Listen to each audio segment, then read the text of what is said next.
ئەندامی قوربانی دەستی تیرۆرین ئێمە پۆلیسی سەر بە بەغاین تا ئێستاکانە ئێمە هیچ شتێکمان بۆ نەکراوە بەلایەن عەرز و زەوی و ئەو شتانەوە یعنی زۆربەی محافەزەکان وەکو دیالێ وەکو بەغدایە وەکو مووسڵە هەمووی حەقی مافی خۆی پێدراوە ئێمە شاتوونە داوای حەقی مافی خۆمان ئەکەین یعنی داواکارم لەم حکومەتە یعنی چاوێکی لە ئێمە دێ ئێمە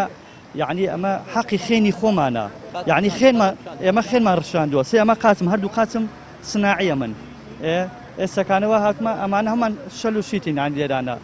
هیوادارم لەم ئەندام پەرلەمانەکان یعنی لەمانە یعنی چاویان لە کەسانێکی وەکو ئێمە بێ ئێمە کەسانێکی کوردین لێرانە ئاگیان لێمان ببێت ئینشاءڵڵا. والله حکومەت چی بۆمان کرد ئەوە حاڵەکەمانە لە 2020ەوە دا معاملە ڕاکەین کە پارچەی زەویە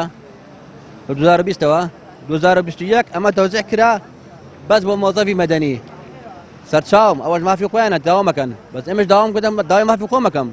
2500 قەتیع تەوزیع کراوە لە شاری کەرکووک هەمە شوێنی باش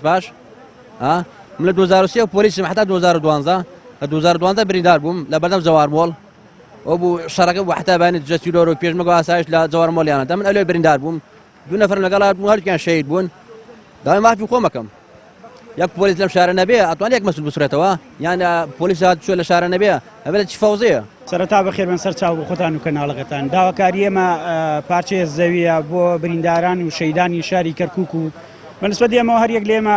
پارچەیە لە جەستە و یەکێک لە خانەوادەکەی بەخشیوە بەم شارە کەوە خوێنی خۆی و پارچەیە لە جەستەی بەخشی بێ ئێستا ئەبێ کە پاداشتێکی سەرەتایی خۆیەتی بیدرێ و دڵخۆش کرێ لەبەرەوە ئێمە داوا لە پارێزگاری کەرکووک و سەرۆکی بەلەدیە و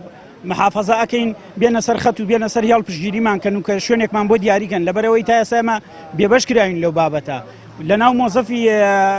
حکومیەکانە تەوزیع کراوە لە محافەزەکانی کە بۆ شەهید و بریندار چارەسەر کراوە و دراوە بەڵام تا ئێستا ئێمە هیچ جوابێکی کامل و پڕپوختەمان بۆ دەستنیشان نەکراوە کە ئێمە